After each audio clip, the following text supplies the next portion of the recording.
또 주셔. 야, 어떤 넣었을 때.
Yeah, no more you see, no more here.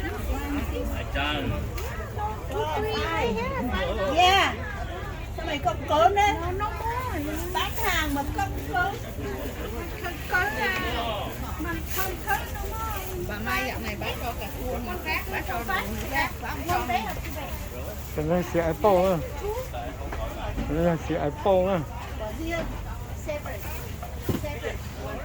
Nghe nói bán hàng không cớm. To put them one basket in one bag. Five bags. Cái này xì Apple á. Five bags, you can make two bags. Yeah, no more.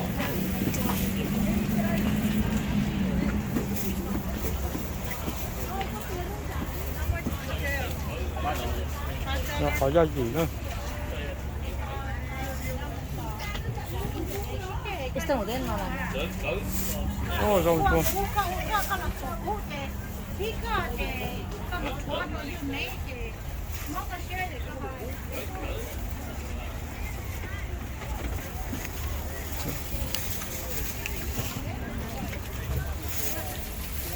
Tô